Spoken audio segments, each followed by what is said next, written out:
જય હિન્દ જય ભારત મિત્રો. સ્વાગત છે તમારું નવા વિડીયોની અંદર. આ જે વિડીયો છે એની અંદર આપણે ગુજરાત ફેમિલી કાર્ડ યોજના 2024 વિશે ચર્ચા કરવાના છીએ કે આ ફેમિલી કાર્ડ શું છે, આનાથી લોકોને શું ફાયદો થશે, આ કાર્ડ કેવી રીતે કાઢવાનું છે, અત્યારે આ કાર્ડ ગુજરાતની અંદર અવેલેબલ છે કે નહીં, આ બધી ચર્ચા આપણે આ વિડીયોની અંદર કરવાના છીએ. હવે ગુજરાત ફેમિલી કાર્ડ યોજના 2024 છે શું?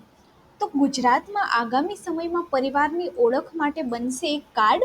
આ કાર્ડની વિશેષતામાં પરિવારના તમામ સભ્યોનો ડેટાબેઝ હશે અને આ જે કાર્ડ છે એ 8 ડિજિટનું હશે.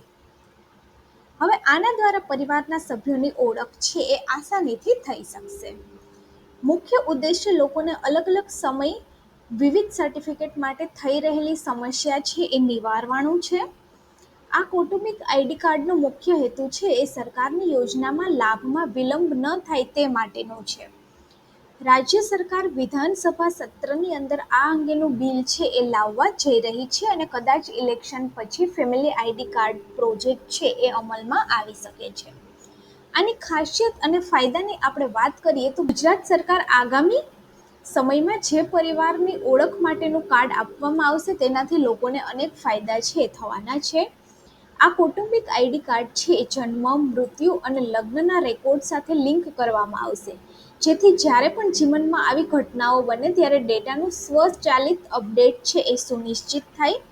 અને કૌટુંબિક આઈડી કાર્ડ છે વિવિધ યોજનાઓ માટે જેવી કે શિષ્યવૃત્તિ, સબસિડી, પેન્શન, ત્યારબાદ આવાસ યોજના બધાને લિંક કરશે, જેથી સુસંગતતા અને વિશ્વસનીયતા સુનિશ્ચિત કરી શકાય, તેમજ વિવિધ યોજનાઓ, સબસિડી અને પેન્શનના લાભાર્થીઓની પસંદગીને સક્ષમ કરી શકાય.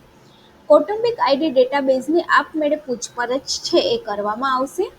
એકવાર પરિવારનો ડેટાબેઝ તૈયાર થઈ જાય પછી પરિવારો દરેક વ્યક્તિગત યોજનાના લાભ છે એ મેળવી શકશે. આની પાત્રતા અને માપદંડની આપણે વાત કરીએ તો જે પરિવાર છે ગુજરાત રાજ્યનો કાયમી રહેવાસી હોવો જોઈએ અને પરિવારના દરેક સભ્ય પાસે આધાર કાર્ડ છે હોવું જોઈએ. આના માટે દસ્તાવેજોની આપણે વાત કરીએ તો આધાર કાર્ડ, ત્યારબાદ job card, ration card, domicile certificate, photo, mobile number અને પાન કાર્ડ, આટલા જે ડોક્યુમેન્ટ્સ છે કદાચ આની અંદર માગવામાં આવશે. હવે આ કાર્ડ છે એ ચૂંટણી પછી સરકાર આ પ્રોજેક્ટ છે એને કદાચ લોન્ચ કરશે તો આપણે એ ટાઈમે જોઈશું કે ફેમિલી આઈડી કાર્ડ તમે કેવી રીતે બનાવી શકશો.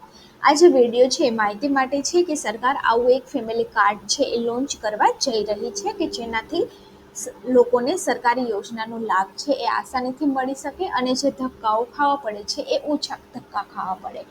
તો વિડીયો સારો લાગે તો વિડીયોને લાઈક કરી દેજો અને વિડીયોને બીજા લોકો સુધી પણ શેર કરી દેજો.